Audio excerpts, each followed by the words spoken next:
evolution of the Gospels. We've gone from Mark, the fish, Matthew, the alligator, Luke, the hippo, John, the peacock,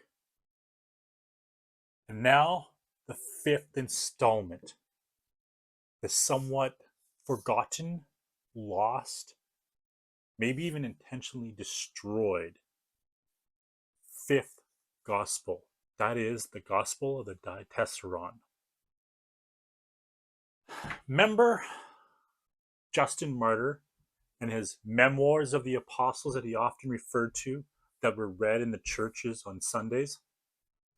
Well, his disciple, Titan, went off after his martyrdom to Syriac and wrote the fifth installment in our gospel evolution, the Diatessaron, which I learned today that term wasn't a term that he necessarily created, but it first became popularized by, yes, our gatekeeper, Eusebius, in which he writes, their former leader, Titan, somehow produced a combination of the Gospels and called it the Diatessaron.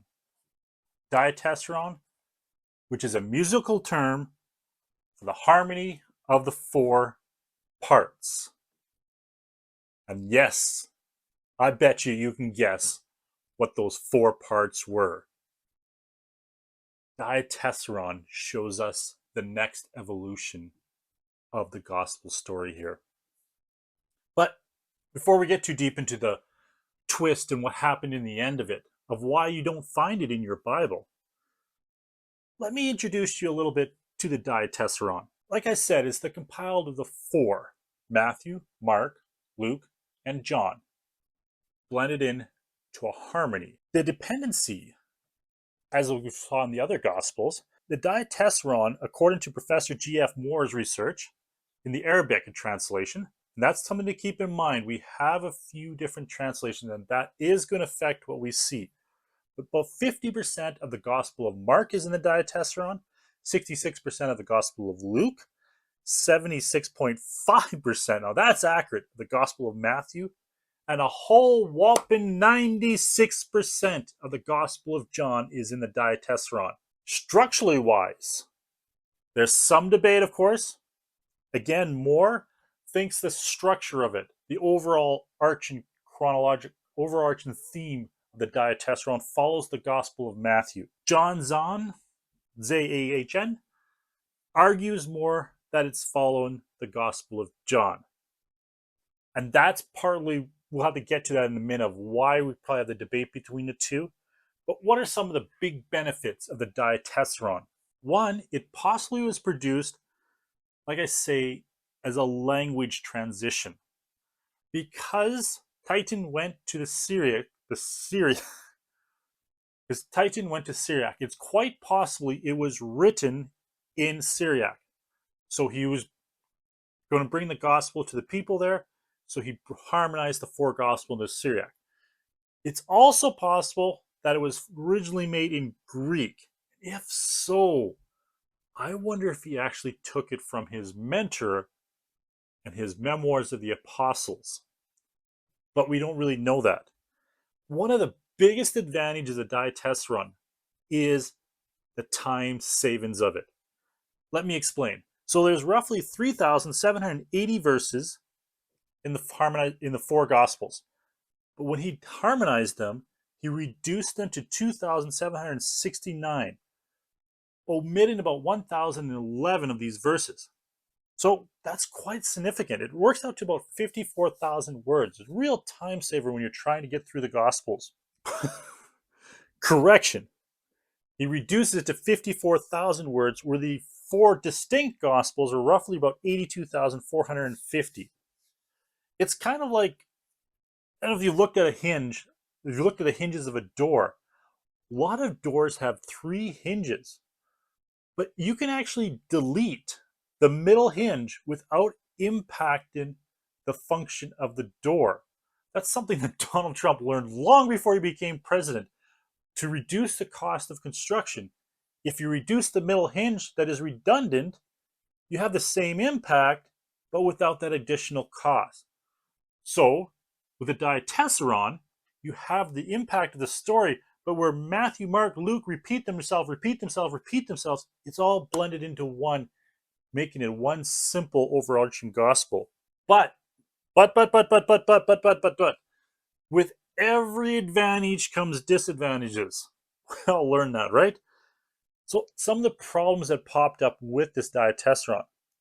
One is timeline or chronological layout of the stories. Like I said, the conflict between Matthew and John's layout, because John has 3 Passovers, the synoptics only have 1. So you have to blend those work out. So one of the biggest incidents that we can see of this is Jesus' cleansing of the temple. In the synoptics, that is parked at the end of his life. The last week, Jesus cleanses the temple. The Gospel of John, chapter 2, I believe, it's one of the first things that Jesus does, or at least in the narrative of the Gospel of John. So Titan in Diatessaron introduces compromise. Let's meet in the middle. Let's make the cleansing of the temple not one of the first things that Jesus did, and not one of the last things that Jesus did, but in the middle, which none of the 4 Gospels are presented. But that was one of his compromises he did. Before we get all over him and hot and bothered about him here, Luke does similar things. And one of the things that I've noticed that Luke has done is Jesus' rejection of Nazareth. He also moves that story towards the beginning because it fits his timeline, his narrative, where Matthew and Mark place it much closer to the middle of Jesus' ministry. Because that maybe is more historically what happened, or that fits their presentation there of this life of Jesus more. Another one of the challenges, and this is a little harder to tell, and I'm going to get to that in a minute, is debatable wording.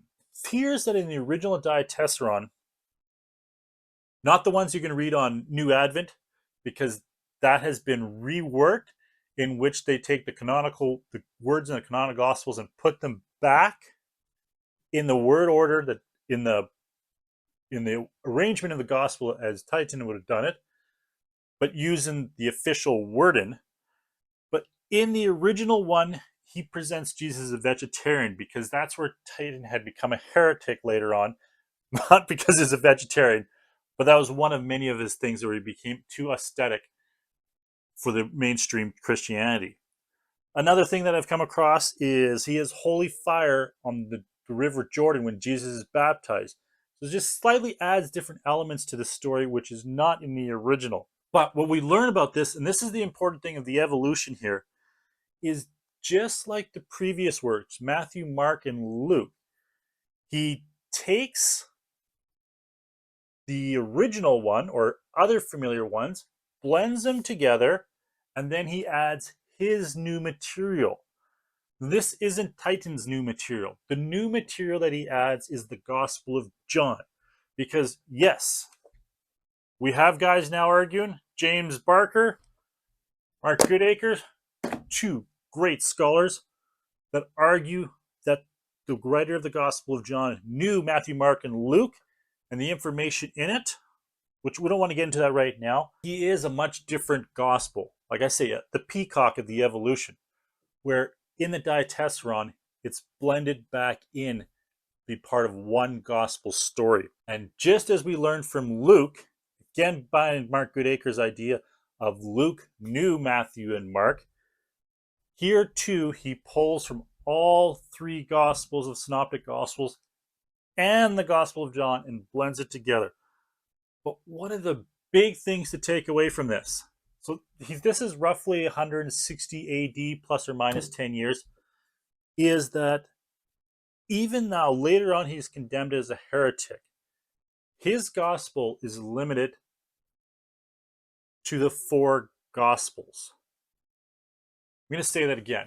His gospel, his harmonization of the gospels, is limited to the 4 gospels that we have in our current New Testament. There are many gospels floating around at that time, but he did not choose any of them to blend them into his story. He chooses the 4 gospels. It may not be a perfect blend,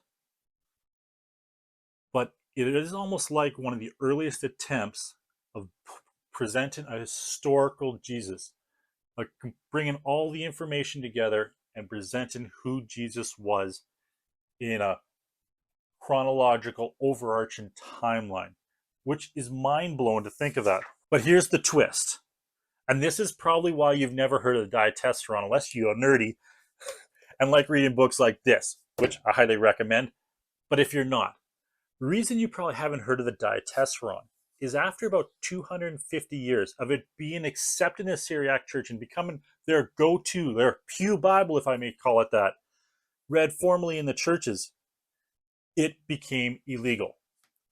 The Syriac Church wanted to blend in with the Orthodox Western Church and wanted to use the same gospels, the 4 distinct gospels that they had.